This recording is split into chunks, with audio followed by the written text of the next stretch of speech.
پیارے بچوں، جرمنی کے ایک گاؤں ہمالین ٹاؤن میں ایک عجیب واقعہ پیش آیا۔ وہ واقعہ اتنا عجیب تھا، پھر بھی یہ کہانی ایک نسل سے دوسری نسل تک چلتی آ رہی ہے، اور یہ کہانی ہمارے بچپن کی ہے۔ ہم نے بھی اپنے بچپن میں اسے بہت شوق سے سنا، اور آج میں آپ کو بھی اتنے ہی شوق سے یہ کہانی سنا رہی ہوں۔ ہمالین ایک ایسا گاؤں تھا جہاں پر سب لوگ بہت خوش تھے۔ یہ گاؤں دریائے ویزر کے کنارے واقع تھا، اور یہ اتنی خوبصورت جگہ تھی کہ یہاں کے لوگ اتنے زیادہ خوشحال اور امیر تھے، اور ان کے پاس اتنا کچھ کھانے کو تھا کہ ان کے کچن اور ان کے گھر ہر وقت کھانے سے بھرے رہتے تھے، اور وہ لوگ اتنی ٹیسٹی فوڈ جو ہے وہ کھاتے تھے، اور اتنے اچھے کپڑے پہنتے تھے، اور ان کا رہن سہن بھی بہت زیادہ خوشحال تھا، اور وہ لوگ اتنے آرام دہ جوتے پہنتے، اتنے آرام دہ گھروں میں رہتے، اور وہ ایک دوسرے کے ساتھ خوش گپیوں میں مصروف رہتے تھے۔ ایک دن ایسا ہوا کہ وہ رات کو سوئے، اور ان کے گھر میں کچھ ایسا عجیب سا ہوا۔ وہ تمام لوگ جب سو گئے، وہ ایک اپنے اپنے نرم گرم بستروں میں، تو اچانک ان کو ایک عجیب طرح کی سرسراہٹ سنائی دی۔ وہ سرسراہٹ پورے گاؤں میں عجیب طرح کا ایک شور تھا۔ وہ سب لوگ اپنے بستروں سے اچانک نکلے۔ انہوں نے دیکھا کہ ان کے گھروں میں بڑے بڑے سیاہ رنگ کے چوہے گھس آئے۔ وہ سیاہ رنگ کے چوہے ان کے گھروں میں، ان کے کچن میں، ان کے کمروں میں، ایون کہ ان کے بیڈز پر بھی آ گئے، اور وہ اپنے بستروں سے چھلانگیں لگا لگا کر ان چوہوں سے بچنے لگے، اور وہ ان کو مارنے لگے۔ کبھی وہ کوئی چیز پکڑتے، کبھی وہ سٹک پکڑتے، کبھی وہ کوئی پین پکڑتے، جوتا پکڑتے۔ ہر ایک کی کوشش تھی کہ وہ جس چیز سے بھی ان چوہوں کو بھگا سکتا ہے وہ بھگا دے، لیکن چوہے تعداد میں اتنے زیادہ تھے کہ وہ چوہے ان کی خوراک کو کھانے لگ گئے، اور انہوں نے دیکھتے ہی دیکھتے ان کے کچن جو ہیں وہ خالی کرنے شروع کر دیے۔ وہ ان کے اوون میں، ان کے کچن میں، ان کی چاٹیوں میں، ان کے روٹی والے تنور میں، ہر جگہ وہ چوہے جو ہیں وہ پھیل گئے، اور تمام لوگوں کے گھروں میں۔ سب لوگ اتنے پریشان ہوئے، اتنے زیادہ وہ ہڑبڑائے ہوئے تھے، اور وہ چوہوں کے آگے پیچھے گھوم رہے تھے، ان کو مار رہے تھے۔ اتنا گاؤں میں واویلا سا مچا ہوا تھا۔ وہ لوگ اتنے پریشان تھے۔ جب وہ تھک گئے تو وہ لوگ باہر نکل آئے، اور باہر نکل کے وہ ایک دوسرے سے سرگوشیاں کرنے لگے، باتیں کرنے لگے، اور اپنی پریشانی کو ایک دوسرے کے ساتھ شیئر کرنے لگے۔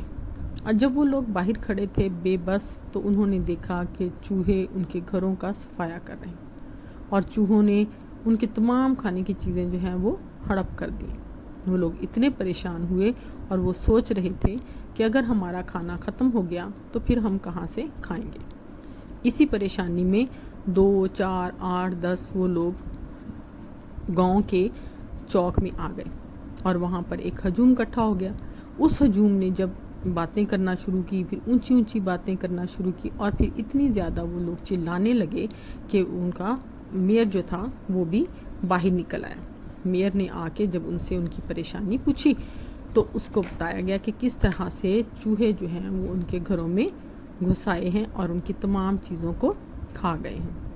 میئر نے اپنے کونسل روم کا دروازہ بند کیا، اور وہ لوگ بیٹھ کر وہاں پر اس بارے میں بات چیت کرنے لگے۔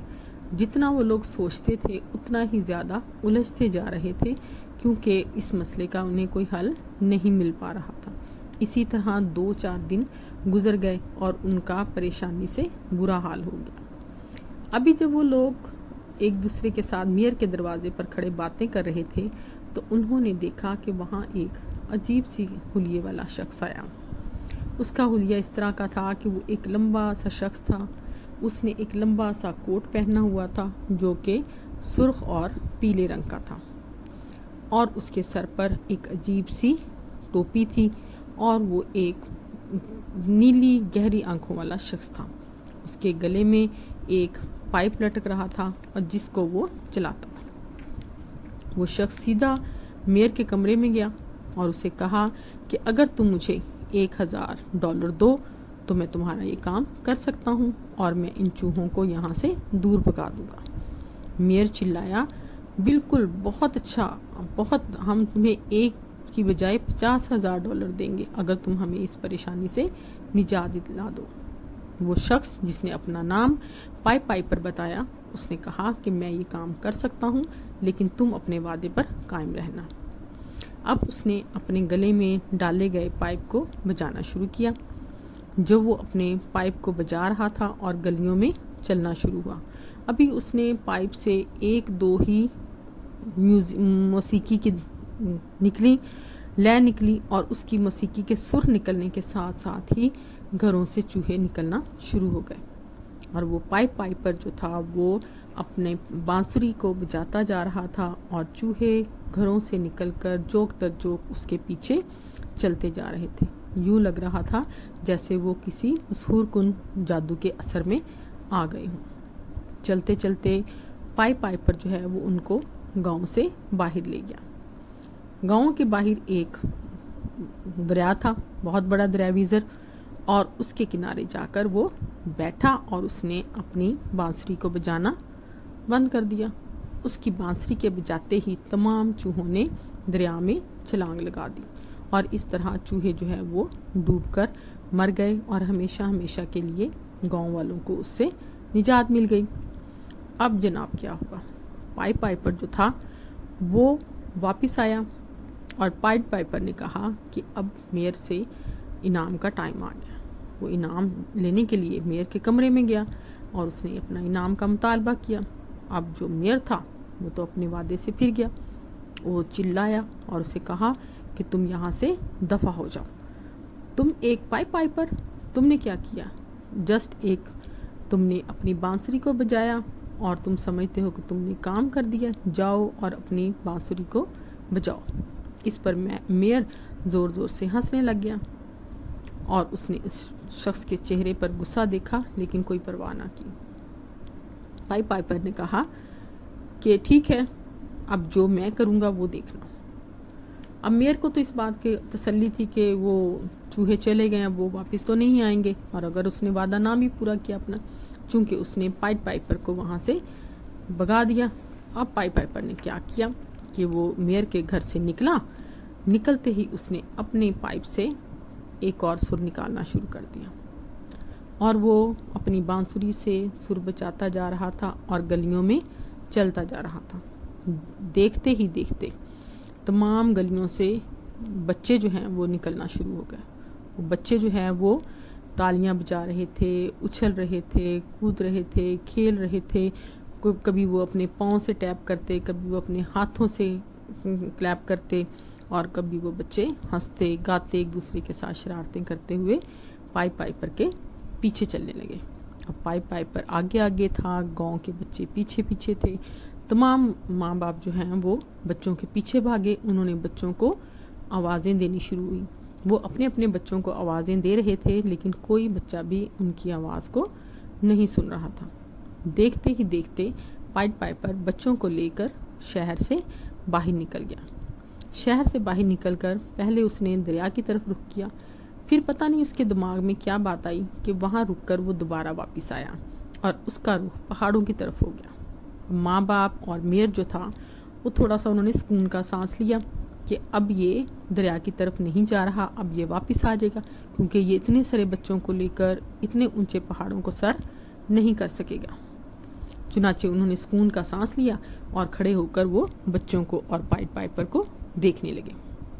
ابھی تھوڑی ہی دیر گزری تھی کہ جب پائپر بچوں کو لے کر پہاڑوں کی طرف جا رہا تھا تو پہاڑوں میں سے ایک جگہ سے ایک دروازہ کھلا اور بڑے سے گیٹ میں سے پائپر اور اس کے پیچھے بچے سب پہاڑوں کے اندر چلے گئے۔ اب جو ہی تمام بچے اندر داخل ہوئے تو وہ دروازہ تو بند ہو گیا۔ جو ہی وہ دروازہ بند ہوا تو گاؤں کے لوگوں نے چلانا شروع کر دیا۔ وہ بھاگے پہاڑوں کی طرف، انہوں نے اپنے بچوں کو آوازیں دی، انہوں نے اپنے پائپر کو آوازیں دی اور وہ بچوں کو چلا چلا کر رو رو کر بلا رہے تھے، لیکن سب کچھ بیکار ہو چکا تھا۔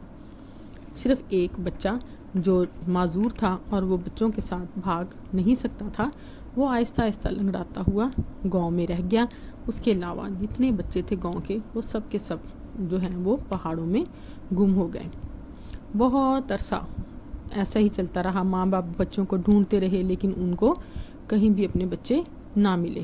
اور اس طرح وہ پائٹ پائپر جو تھا اس نے وعدہ خلافی کی سزا جو ہے وہ گاؤں والوں کو اور میئر کو اس طرح دی کہ ان کے بچوں کو ہمیشہ کے لیے ان سے دور کر دیا. اور پھر کبھی بھی اس گاؤں والوں نے اپنے بچوں کو نہیں دیکھا. دیکھا بچوں، وعدہ خلافی جو ہے وہ کتنی بری بات ہے. جو بھی وعدہ کرنا چاہیے، کسی سے بھی کرنا چاہیے، اس کو ضرور پورا کرنا چاہیے. اگر آپ کو میری کہانی پسند آئی ہو تو اس کو لائک کریں، سبسکرائب کریں. اللہ حافظ.